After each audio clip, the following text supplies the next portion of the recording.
The Irish government is legitimately turning into your stereotypical uncle at Christmas dinner. One minute, he loves everybody, he's pro-immigration, he wants everyone to come into the house. The next minute, he's had too much to drink, and all of a sudden, he's anti-immigration, he's racist, he's a bigot, and he turns into a nutcase. Because today, the Irish government has switched up once again. They've said that they won't take any more migrants under the EU relocation plan. The Justice Minister, Jim O'Callaghan, has confirmed today. It says the EU has determined that Ireland is at risk of migratory pressure. Now, obviously, we've been saying this for the last 10 years, 15 years. Anybody that's been more conservative understands that the mass illegal immigration by the EU and the UN puts massive pressure on the hotel industry, puts it on the people, rises crime, takes away economic resources from the people, takes away opportunities from the people itself. But now, only now, on Tuesday, 9th of December, 2025, the Irish government is finally starting to catch on. Because of course the EU are getting paid billions upon billions by the UN to bring in people. Subsequently, the Irish politicians are getting paid millions upon billions by the EU to bring in people. So it's this whole scheme, this whole kind of human trafficking scheme they're running. But let's get into this Irish Mirror article. It says, this comes as the EU has determined Ireland as a risk of migratory pressure. A solidarity pool, a new EU mechanism under the Pact of Migration and Asylum, was decided among EU Justice and Home Affairs ministers today in Brussels. Finally, it's only taken them about 30 years. It will provide increased support for countries facing migratory pressure. This means member states should take in individuals for screening from other EU countries facing large numbers of migrants. Alternatively, countries can pay into a common migration fund to help alleviate the pressure. I mean, again, it's like spinning the whistle. They're basically just kicking the can down the road. This is just ridiculousness, guys. How about this? How about this? Not letting any asylum seekers into the EU because it's a nonsense BS system, okay? If you're coming from Libya, these places, the nearest asylum hub is Egypt, or the nearest asylum hub is Morocco. You don't need to travel from the Congo all the way to Ireland, okay? The nearest place would be like France or something, or like Germany. You know, these places that are coming from well overseas, 2,000 miles away, it's just for economic migrants. It's nothing to do with finding safety, honestly. Minister Jim O'Callaghan announced today that Ireland would not be taking part in the relocation programme and instead will make a payment of €10 million in 2027 to support countries under the most extreme pressure. The EU recognised that Ireland is at risk of migratory pressure, so it will have priority access to the EU migration support toolbox, whatever that is. There are a bunch of toolboxes in the EU. And for those who don't know, calling someone a toolbox in Ireland is just like calling someone an idiot. Okay, they're all idiots, guys.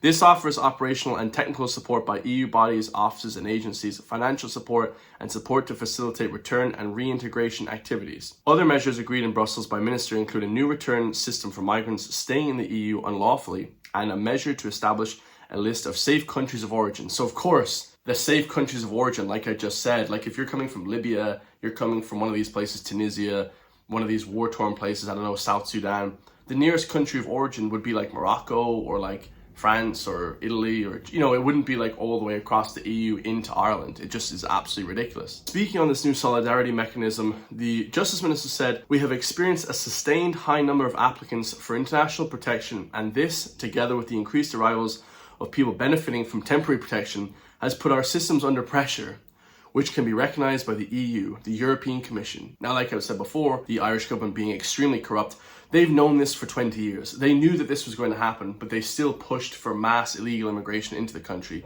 Mass number of IPAS centres, mass number of asylum seekers, and we all know it's bullshit. But now finally, 20 years later, 20 years after we first discussed this problem on the right, they are now saying, oh, actually, it might put pressure on our systems.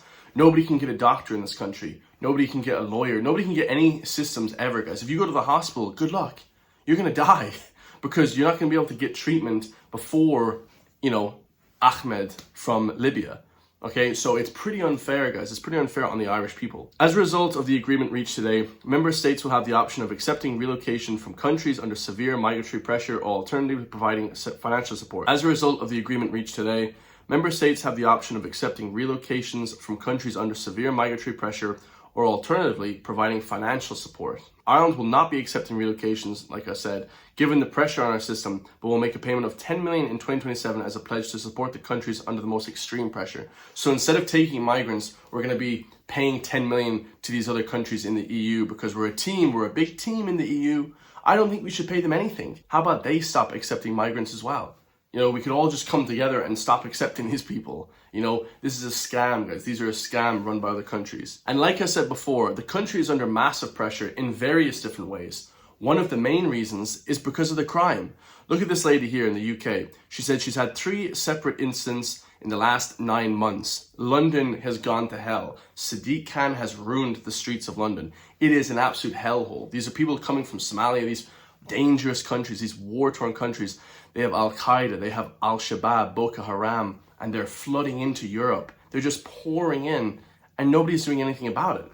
It's unbelievable. I've had 3 separate incidents in the last 9 months. I've had someone chase me with a knife down the street. Oh, really? I've had someone assault me on the bus, and I've also had my phone nicked. So I've had the trifecta of the London experience. And I don't live in a very bad area, so I do really, really think about the people who live in even rougher parts of London. But it's genuinely a hellhole. I've reported it every single time, but all I come to is this doe-eyed police officer that's like, oh, I wish we could do something about it, but we really can't. So every time they've come up to my flat, they've had a cup of tea after I've reported it, they've written down their little report, and I've never heard from them again. I've been chased with a knife. The bus story is crazy. Tell us what happened. Yeah, you got to You tell say it like, oh my God, I was chased with a knife. But that's how ridiculous London is. You say it like it's a daily occurrence. Yeah, so that guy ended up getting sectioned. I don't think anything really happened to him in terms of getting apprehended. I was just basically walking home from the station. I finished work quite late, usually around 11 o'clock at night. He had some sort of book. He was praying on the street. I then saw him praying on the street. I thought, oh, because I'm a journalist, I'll take a photo of him. This is quite interesting, him just praying. He had no clothes on as well, by the way. And he takes out a knife and just starts basically chasing after me. Thank God I was actually quite close to my flat. I remember I sent you a photo of it. Yeah, and then the bus story, that one was The bus story was also mental, and that happened around Carnival. So they said, oh, it's just this stuff happens around Carnival. We can't really, sorry, that guy probably had a bit too much dope. We can't really do anything about it. And I was particularly upset about the bus story because the person tried to grab my arm on the bus, tried to lead me off. I then didn't go with him. No one helped me. We're getting into the real diatribe here about things that had happened. But as soon as he stepped off the bus, I wasn't going to call the police. He then went and grabbed another woman's arm. You could see he was clearly mentally ill, this guy. And that's when I thought I'll call the police because I don't want her to get raped or assaulted. This is the new normal in London now. This is the new normal in the UK, and it's coming to Ireland. She said it was around Carnival, which is this crazy festival by, ethnics or whatever. They have this crazy festival, and the police literally said, oh yeah, it was someone from the Carnival parade, these people that are flooding into the country. Completely crazy. The police, of course, cannot track down and arrest the person running after her with a knife that was naked running around London. They're too busy arresting people over Facebook comments, guys. 12,000 people arrested last year over Twitter posts and X posts and just tweets and flipping Facebook comments, YouTube comments last year alone in England. It's an absolute clown show. They don't actually care about helping women, saving women, children, and protecting men as well. Men need protection as well. Okay, most men can't protect themselves from a knife-wielding maniac either. Okay, so let's not leave the guys out of this, okay? Because obviously this is like more of a feminist show, I believe. Okay, women talk. And Sadiq Khan, the UK government are doing nothing about it. And this is going to happen in Ireland. You see the police, they basically just gave up. They said, this is just a regular occurrence. This is how it is now. They sexually assault our women and kids. They murder, they kill people. They destroy the country. They litter. They're disgusting. They're eating small animals. They're like primitive behavior. And now we've just accepted it. Oh yeah, we just have to accept this behavior now in the Western world. I, for one, don't accept it, guys. I think it's absolutely disgusting. And these people should be imprisoned or deported, more actually likely. Like, how can the police not do anything about it? They talk about how people are anarchists, they're against the police. Well, if the police aren't actually solving crime, then who's going to solve the crime? Do we have Batman? Do we have the Punisher? We don't have these Marvel, DC comic book heroes to save us in Gotham City. So who's going to save the people? Who's going to protect the people, guys? If the police can't do it, what's going to happen? You're going to have phone robberies. You're going to have stabbings. London, they have 30 stabbings a day. It's like, it's literally like an epidemic. They have more crime in London than Afghanistan. I talk about these people coming from the war-torn areas. They're coming from like shootings, war-torn areas, but they don't even have as much combat as in the UK, guys. They have more violent crime in the UK than anywhere else in the flipping, these hellhole countries, literally, okay? The actual self-deprecation, the actual civil rights may be worse. They're shooting people, they're being deprived, the people are being deprived in Afghanistan of their rights and in Africa. But in the UK, they have more violent crime. It's like a war zone in the UK. You're coming from one war zone to another. It's nuts. And if you guys think I'm lying, just literally yesterday, December 8th, it's December 9th today, breaking news, 2 teenage asylum seekers have been sentenced for sexually assaulting a 15-year-old girl, brutally. The 2 of them were convicted in October, but the judge has since lifted a ban on naming them. So they're not going to name them. They actively protect these foreign people, these asylum seekers. I don't know why, guys. I want to know who's walking around in public with me.